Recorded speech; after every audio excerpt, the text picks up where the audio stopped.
Welcome back everybody to the last and final installment of the Wax mini-series that we have on my channel. My name's Lee and today we're covering the company Xero, Australia, one of Australia's top tech companies in the Wax acronym. Now, before I go ahead, I want to say welcome to everybody that's come on board. I know we've got a lot of new subscribers and a lot of new viewers who are new to the channel. If this is the first episode you've seen out of the Wax mini-series, I highly recommend you go back to check out some of the other ones so you can understand the Australian tech space. Obviously, do it after this video, but before I proceed, if you could give me a like down there for the YouTube algorithm, that'd be also greatly appreciated. So without further ado, let's get into it. So for those of you who don't know too much about the company or have never even heard of Xero in your life, just to summarize it, it's a provider of accounting software to help businesses manage their payments, invoices, and overall business operations. Now, having a brief understanding that it's essentially just accounting software, I wanted to go into, well, one of the more important aspects of any service or product once you're thinking about whether you should purchase it or not, which is the pricing of it. And now, more than ever, for small to medium-sized businesses, cash flow is such an important aspect. Because if it's too expensive for the solution you're trying to solve, then why bother paying for it? And for Xero, they have a tier list in terms of pricing, so let's get into that. So Xero starts out at $25 a month, but if you look at the bottom there, we've got some serious limitations.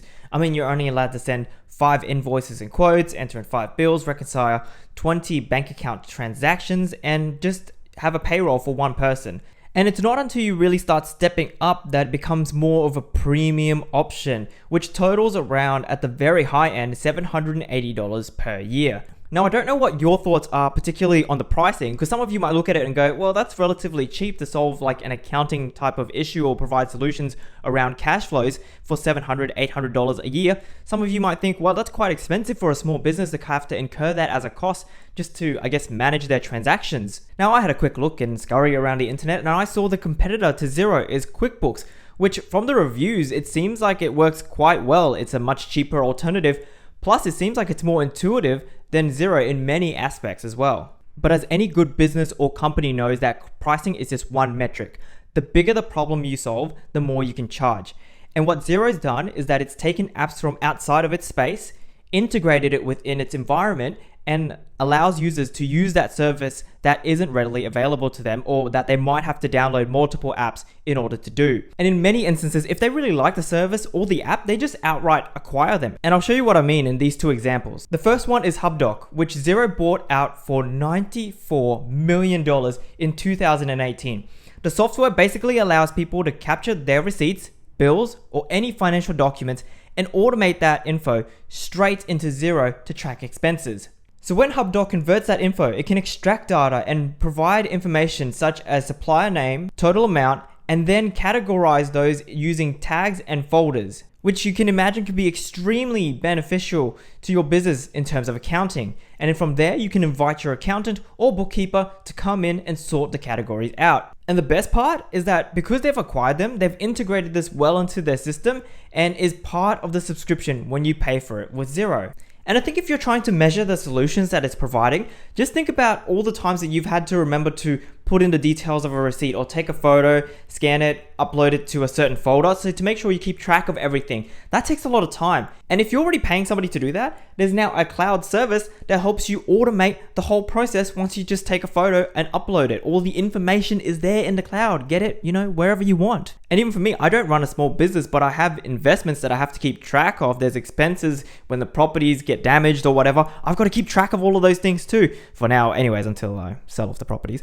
But I've still got to keep track of all of those things, put them in a folder, remember to put them down during tax time and all that type of stuff. So I couldn't imagine for a business that has actual physical goods and works on larger volumes, how much time this would save them to have these processes in order. Now, another small purchase they made is of Instafile, which cost them about 10 million New Zealand dollars. And yes, I said smaller because it's smaller relative to their purchase of HubDoc. So what is Instafile? It basically is targeted specifically to the UK to solve some compliance issues and allows for preparation and automation of tax lodgements. Now, I'm not going to go any further into that because To be honest, it's kind of dry and boring and I didn't want to read any further. I'll put the link down there if you want to check it out. You probably won't. Now that we kind of briefly understand how the business works, and I haven't really delved into it too much because I haven't used the service, number one. And number two, it has like over 800 apps that it's integrated into its service. So I'm bound to miss something. So if you guys know any more about the service and if you actually use it, leave it in the comments below. Educate me, educate some of the other readers that are down there as well. I'm always here to learn. But transitioning for something that I don't know to something that I kind of do know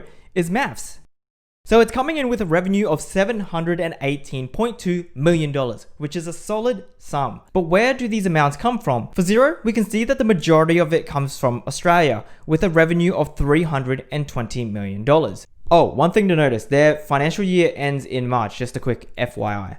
And on this list, we can see the UK coming in at second, New Zealand coming in at third, and the rest of the world coming in afterwards. Now, what we see here in terms of growth and market share is extremely impressive. I mean, they've just got just under 1 million subscribers to their service in Australia. And just think about the population in Australia. The ratio and the percentage is very, very good. Now, with New Zealand being a smaller country and economy, the lower number in the subscriptions makes sense.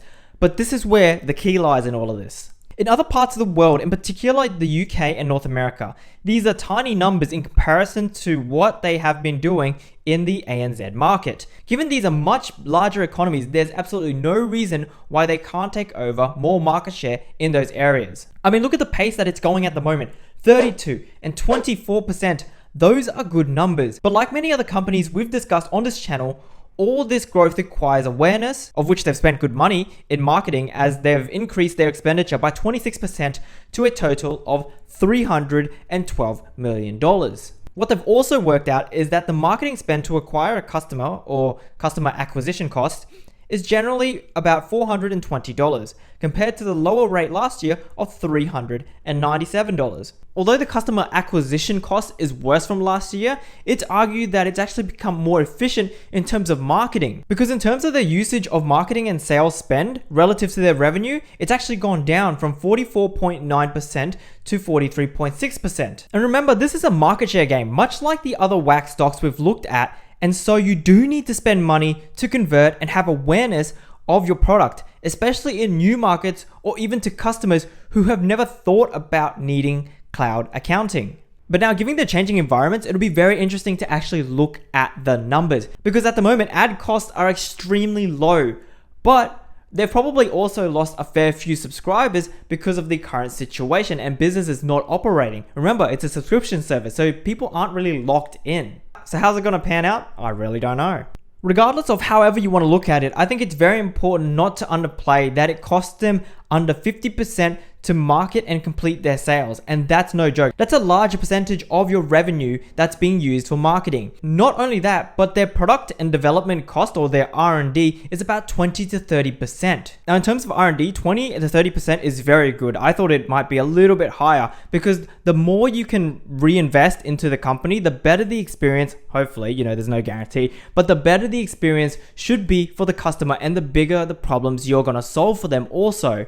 And so with that large marketing spend, if they can capture a good portion of that NA market, that UK market, and then slowly, with less spend in the marketing and sales department, shift that over to R&D, that is going to be so much more beneficial for the company. Now, as part of these videos, I do two things. I read the annual report, and number two, I try to see if there's any presentations or investor calls that are uploaded online. And so I sat in on this one. Now, in this call, towards the end, there were questions about how the company's affected during this, Rona pandemic situation. And what's funny is that they actually avoided the whole thing. Hey, I was just wondering, great presentation, by the way, guys, top stuff. I was just wondering how the business and the subscribers have possibly fallen, or what's happened to the business ever since COVID, like potentially an update, given now it's May and what's happened in April. Yeah, look, mate, this Q&A is meant to go over the recent report and nothing else onwards from there. So this is really only covered up to March, and I think it's only appropriate that we talk about what's in the report recently. Okay. Yep, thanks. Okay. But great news for 2020, they've recorded their first years of profit at $3.3 million, which is always a nice ring. A lot of these companies go through capital raising, they go through debt, there's a lot of risks that's on the line. We criticize them for going through all of this stuff and taking on more debt or diluting, shareholder value. But it's always nice to have them eventually cross the line and make a profit. And so in regards to longevity, I can see this company going far and long, especially now that they've kind of figured out a formula and what works, and hopefully can implement that in the other markets through their marketing. And through their continued marketing and hopefully awareness, a lot of people will understand what the product or the service is, and at which at some point that marketing is going to have a diminishing return. And accounting is one of those things that is never really going to go away. There's two things that are guaranteed in life: death and taxes, right? So as long as we're going to have to keep paying taxes, we're going to need some accounting service. And because this is in the cloud and it's, the way of the future, in my opinion, it's going to have very good longevity as long as they can continue to streamline the whole process and service. And that's it for me, guys. I know we're at the very end of our Wax mini series, which has been going on very strong. But I guess I can use this time to look at other stocks that you guys are interested in. There's been so many comments, and I'm so appreciative for everybody who's commented in the comment section. Actually, if you've made it to this point of the video, if you've commented or if you haven't commented, comment your favorite animal emoji down there underneath, so then I know that you've made it to the very end. Other people who haven't made it to the very end, they're going to think it's kind of weird, but comment your favorite animal emoji down there. But apart from that, guys, I really appreciate you sticking around, watching, commenting, liking, and all that type of stuff. If you made it this far, make sure you're subscribed. But yeah, that's it for me. Enjoy your weekend. Have a good one. Cheers.